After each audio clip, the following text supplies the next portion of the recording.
In this tutorial, I'm gonna teach you how to make this flickering effect in After Effects. You can download this project file in the description down below. Making a new tutorial for each day of the year. Day 47 of 365. We already have our text here. Open your text layer, go to Animate and select Opacity. Now bring opacity to 0. Like that.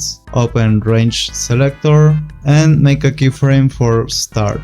Move a little forward, like here, and bring start to 100%. Now we have this little animation. Go to Advanced. Turn on the Randomize Order property. There you go. So now this will be random. And go to the beginning and make a keyframe for Random Seed. Go to the last frame and increase Random Seed. There you go. If you want less flickering, you have to decrease the random seed at the end. Something like this.